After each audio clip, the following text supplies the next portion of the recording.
nshuti tugendera mu mucyo woye kurindagira umwuka wera wo mu ijuru ajya kuyobora.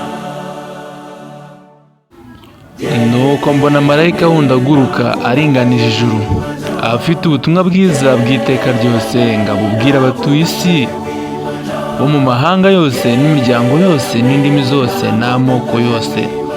Amahoro, ubuntu bw'Imana bibane namwe mwese inshuti bakunzi ba cano yacu Shukuru Eliya, namwe bene data bakristo batuye mu bihugu hirya no hino, turabararikira gukurikirana ubutumwa bwiza buca kuri iyi cano yacu nk'uko yiswe Shukuru Eliya.